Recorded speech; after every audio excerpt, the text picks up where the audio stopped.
Vous allez maintenant apprendre ce que l'on appelle antécédent d'un nombre par une fonction.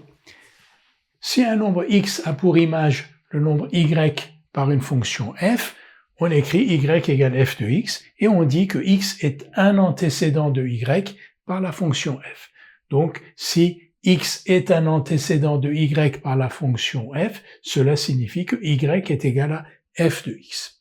Une précision, un nombre x n'a qu'une seule image par une fonction f, une seule image. Un nombre x ne peut pas avoir deux images par une fonction f. En revanche, un nombre y peut avoir plusieurs antécédents par une fonction f. Soit j'ai une illustration tout de suite, soit j'ai la fonction qui a un nombre x fait correspondre x au carré plus 1, c'est-à-dire x multiplié par x plus 1.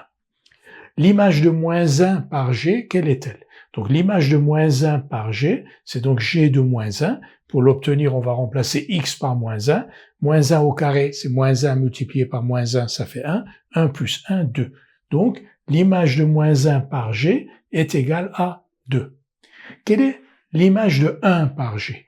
Pour avoir l'image de 1 par g, on va calculer g de 1. On va remplacer ici x par 1. 1 au carré, c'est-à-dire 1 multiplié par 1, c'est égal à 1. 1 plus 1, 2. Donc, l'image de 1 par g est aussi égale à 2. Donc, moins 1 et 1 sont des antécédents de 2 par g.